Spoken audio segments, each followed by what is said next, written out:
Could you survive until dawn in primitive times? The temperature drops to -40 degrees, and the icy wind pierces you to the bone. There are no cities, no houses, no roads around, only an endless, icebound plain. This is not the plot of a disaster movie, but a typical night in the Ice Age, in which our ancestors survived for thousands of years. Watch the video to the end to find out why a thick layer of fat did not always protect against the cold, and what simple action could be crucial for survival.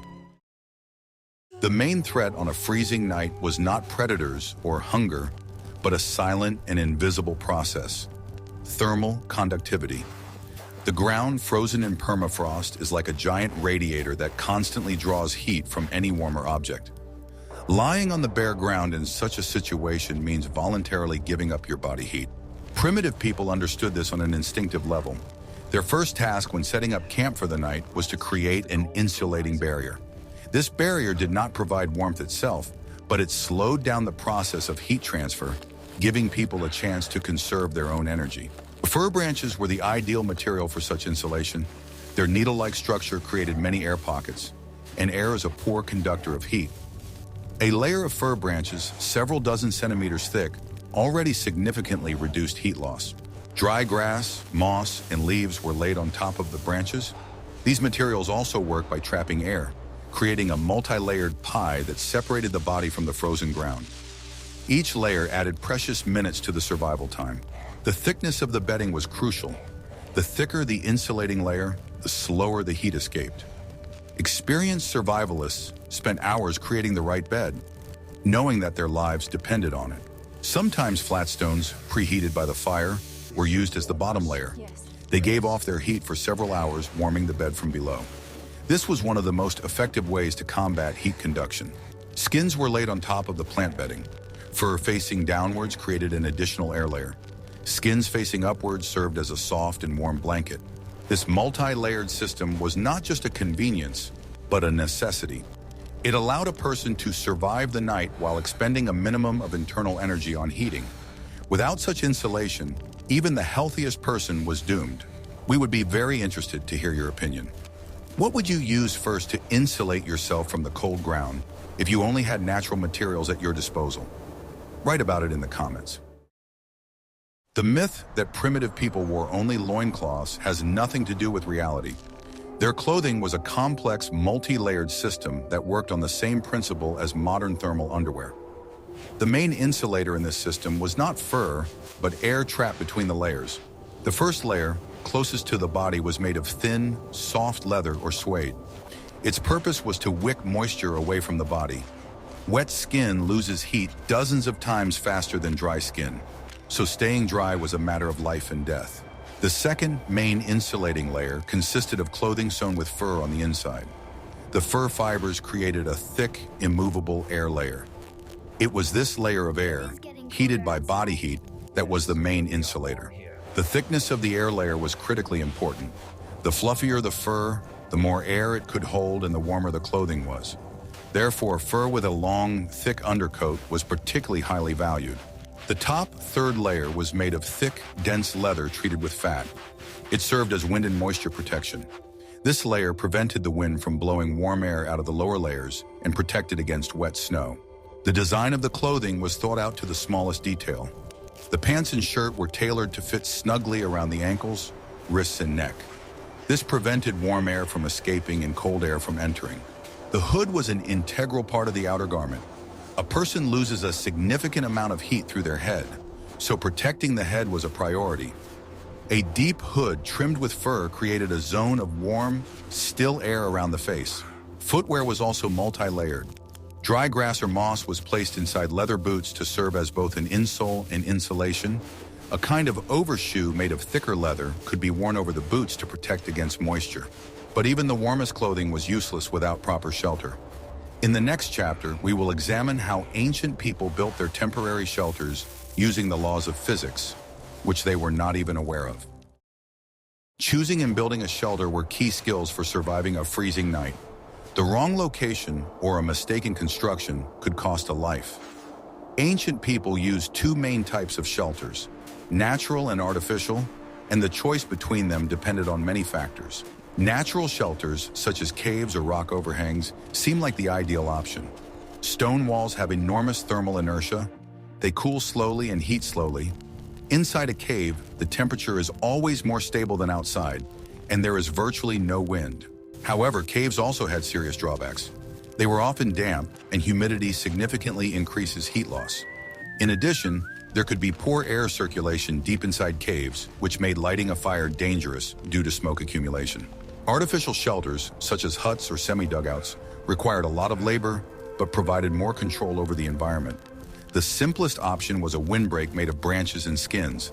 It did not retain heat but protected against convective losses, i.e., heat being blown away by the wind.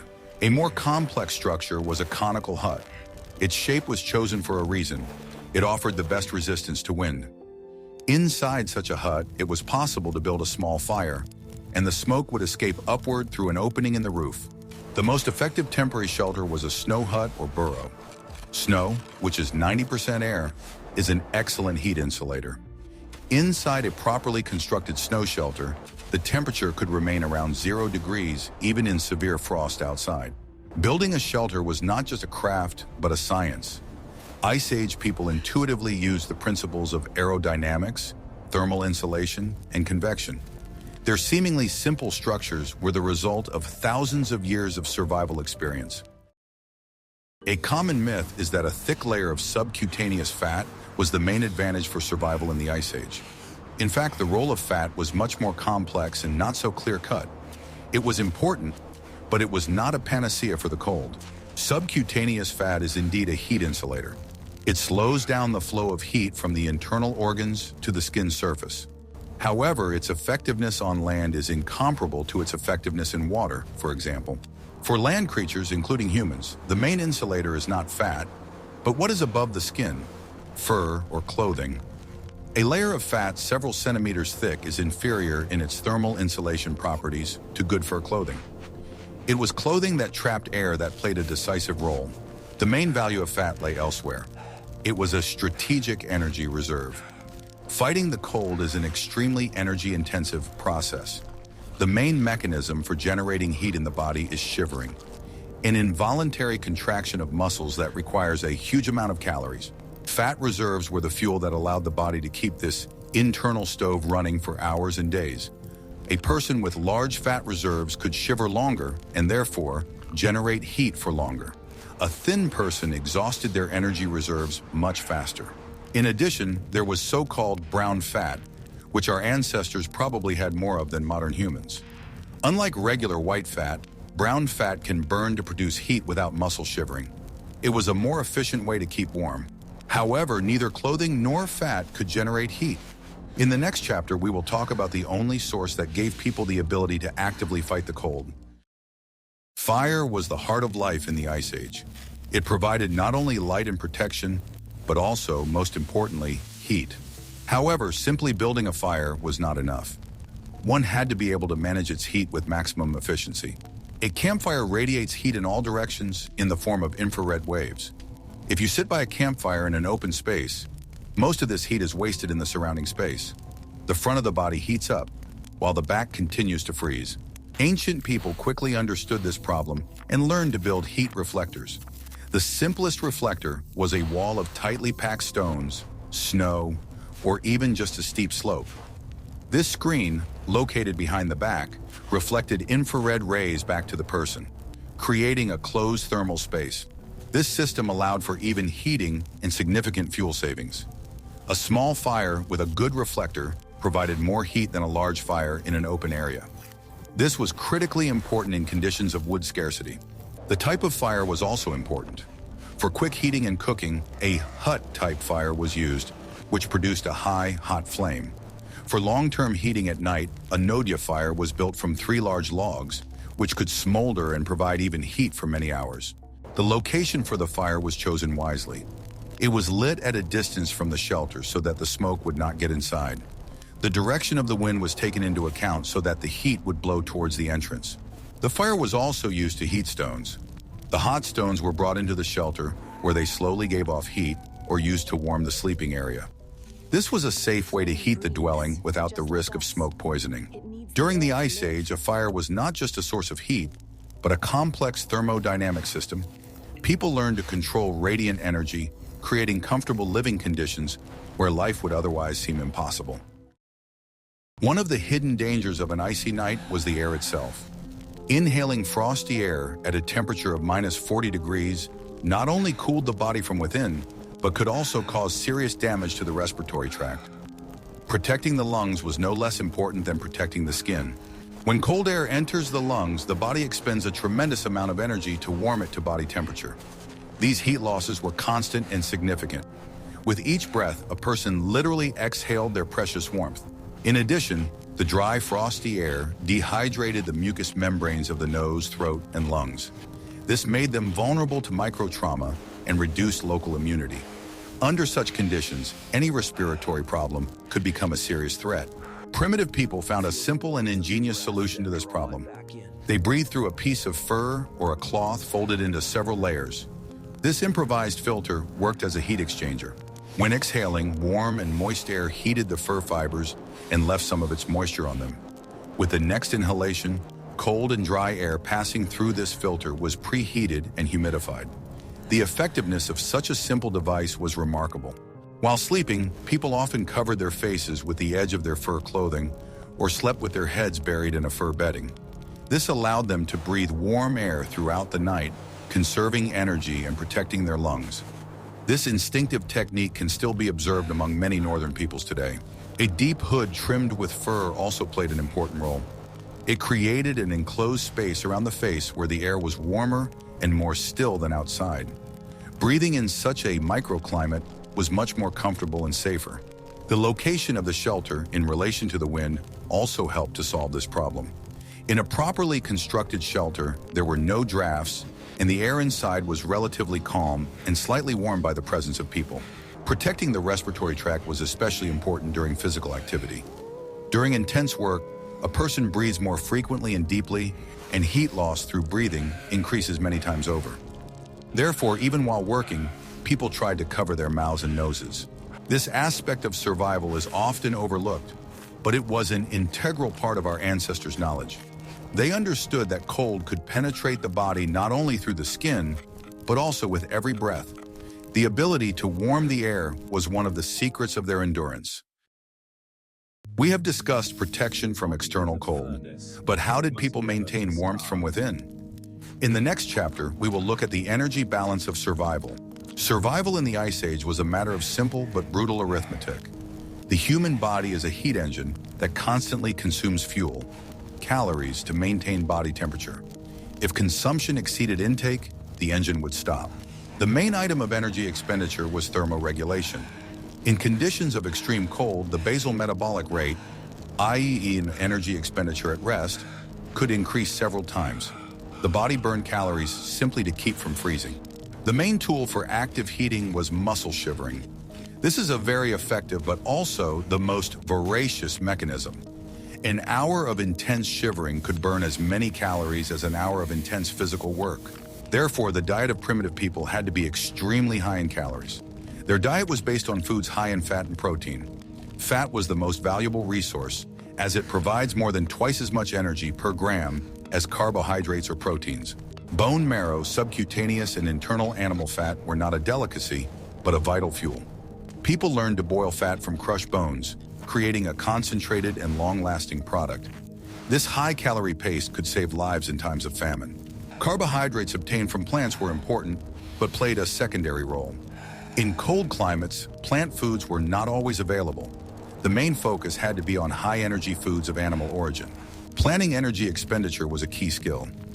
Every action was evaluated in terms of its cost in calories. Sometimes it was more profitable to wait out bad weather in shelter, conserving energy, than to spend it searching for food with no guarantee of success. Their entire lives were governed by the law of energy conservation. People moved smoothly, without sudden movements. They avoided unnecessary work and made the most of every opportunity to rest in the warmth. Even the process of digestion required energy. Therefore, hot food was preferable to cold food. Warm broth or a piece of roasted meat not only provided calories, but also warmed them from the inside, saving the body's own energy.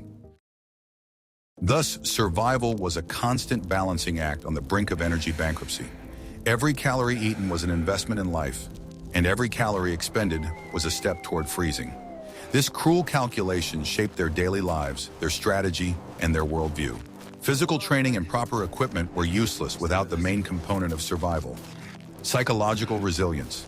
Cold kills not only the body but also the mind.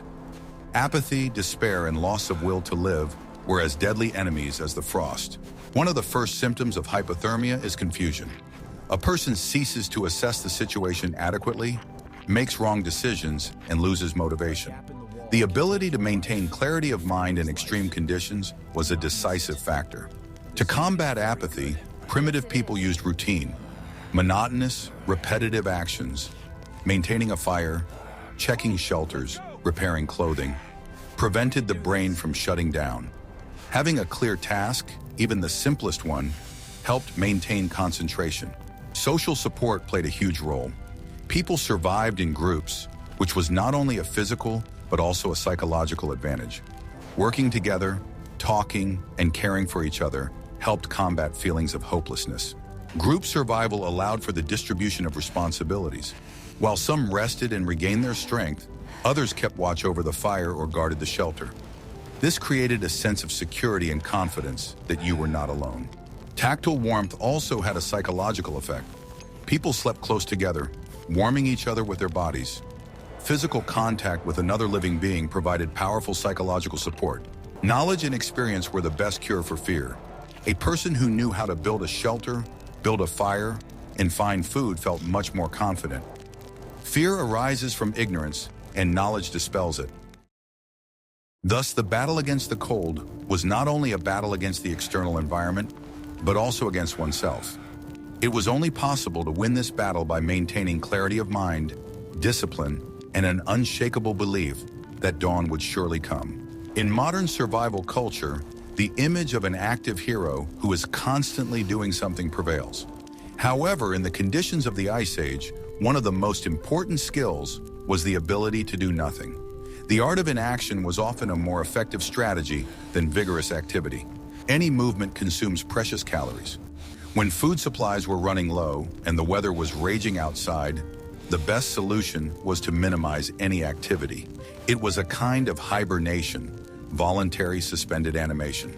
Having found or built a reliable shelter, the group could spend several days there, waiting out a blizzard or severe frost. They lay close together, covered with skins, and tried to move as little as possible. The main task was to conserve heat, not to actively generate it.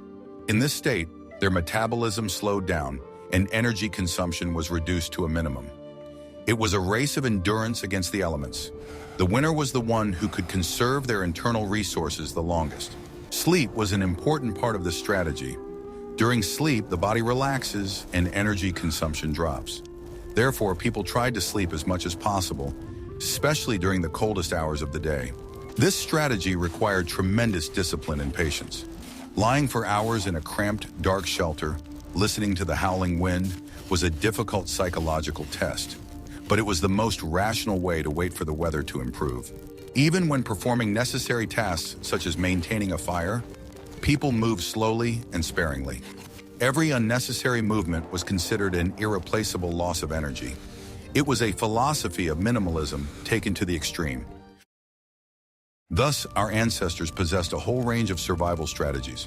From actively fighting the elements to passively waiting, they knew how to choose the right tactics depending on the circumstances. And it was this flexibility of thinking that allowed them to survive where it seemed impossible to survive. One night in the Ice Age was an exam in physics, biology, and psychology that our ancestors took every winter. Their survival was not a miracle. It was the result of a system of knowledge honed by thousands of years of natural selection. The key principle of this system was insulation. Insulation from the cold ground with multi-layered bedding. Insulation from the frosty air with multi-layered clothing. Insulation from the wind with a properly constructed shelter. The second principle was energy management. Efficient use of campfire heat with reflectors. Retention of internal heat by protecting the respiratory tract. And, most importantly, maintaining the body's energy balance with high-calorie food. The third principle was adaptability, the ability to use both natural shelters and build artificial ones, the ability to switch between active activity and maximum energy conservation mode, flexibility in choosing survival tactics. This knowledge was not recorded in books. It was passed down from generation to generation through practice, through oral instruction, through shared experience. The loss of this knowledge would mean rapid death for any group. A modern person in those conditions would be doomed, not because of physical weakness. They would be doomed because of a lack of knowledge. We have forgotten how to read the language of nature and how to understand the laws of heat and cold. Our ancestors survived the freezing night so that we could live in warm homes. Their struggle for survival is not just a chapter in a history book, it is part of our genetic and cultural code, a reminder of the incredible resilience of the human spirit. We conclude our immersion into the freezing night of the primitive world. We have seen that the survival of our ancestors was not a series of coincidences, but a complex science based on a deep understanding of the laws of nature. Every element of their daily life, from clothing to shelter, was part of a well-thought-out system. Their experience proves that human intelligence and adaptability are the most powerful tools for survival. They did not simply endure the cold, they learned to control it. This legacy lives on in each of us. Which of the principles of survival in the Ice Age did you find most important and least obvious? Was it the principle of layering, the art of inaction, or the thermodynamics of a campfire? Share your thoughts in the comments and don't forget to subscribe to the channel to continue our journey into the past.